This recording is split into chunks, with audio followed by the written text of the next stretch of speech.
Bonjour, aujourd'hui nous avons reçu une question de Catherine de Havre-Saint-Pierre qui nous demande quelles seraient les différentes formes de consultation de la population dans le cadre de la réforme du mode de scrutin. Il y a des procédures de consultation. Il va y avoir une commission parlementaire suite au dépôt du projet de loi. Il y a des représentants des différents partis qui vont aller à la rencontre des citoyennes et des citoyens, demander autant à la population qu'au groupe de la société civile de s'exprimer sur le contenu du projet de loi. Et c'est suite à ça qu'il va y avoir donc une version finale, puis l'adoption du projet de loi qui va en mener à la réforme du mode de scrutin. Il faut savoir qu'il y a déjà eu plusieurs consultations par le passé.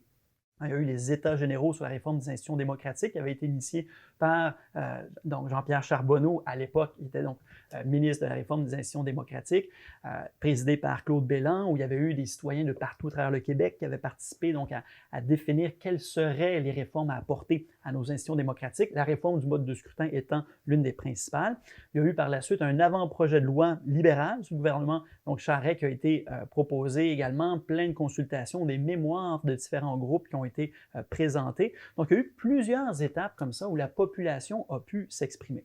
Maintenant, est-ce qu'on pourrait encore plus valider auprès de la population? Oui. Donc, ça peut se faire dans le cadre donc, de la commission parlementaire, comme je disais, sur le projet de loi. Ça pourrait se faire aussi de différentes façons. Et les critères qui interviennent quand on veut définir une bonne façon de consulter la population, c'est déjà de savoir est-ce que la consultation permet d'avoir un débat démocratique? Est-ce que ça permet aux citoyennes et aux citoyens qui sont consultés d'échanger leurs idées, d'argumenter et comme ça, de bâtir là, une intelligence collective?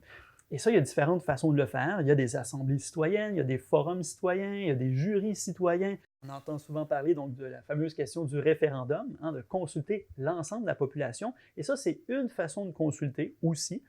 Et pour nous, au MDN, un élément très important, c'est de s'assurer que lorsque la population s'exprime sur une question comme la réforme du mode de scrutin, que ça soit un choix qu'on dit éclairé, de faire en sorte que la population soit vraiment en mesure de pouvoir sous-peser les avantages et les inconvénients. Et une des meilleures façons de le faire, c'est de faire comme on a pu voir si on s'inspire de l'expérience de la Nouvelle-Zélande, où eux, qui ont eu une partie avant le projet de loi différente que nous, parce que nous, on a tout notre historique de consultation qui nous précède, mais eux, ils ont eu un référendum donc, de validation. Donc, après quelques élections, ils ont permis à la population de s'exprimer sur, et c'était prévu au moment du projet de loi, de s'exprimer pour dire est-ce qu'on veut continuer de maintenir cette réforme ou revenir en arrière. Donc, il y a toujours cette possibilité-là pour la population de pouvoir dire non, finalement, on aime mieux revenir à notre bon vieux système à la fin. Donc, pour vous répondre à votre question, il existe différents modes de consultation et au Québec, comme on le dit, on a moyen d'avoir la méthode québécoise qui bâtit sur toutes les consultations qu'on a faites jusqu'à présent et qui pourrait se poursuivre, mais dans la mesure où ces consultations-là permettent de faire un choix éclairé et permettent également d'avoir un débat, un argumentaire qui puisse se faire au sein de la population qui est consultée.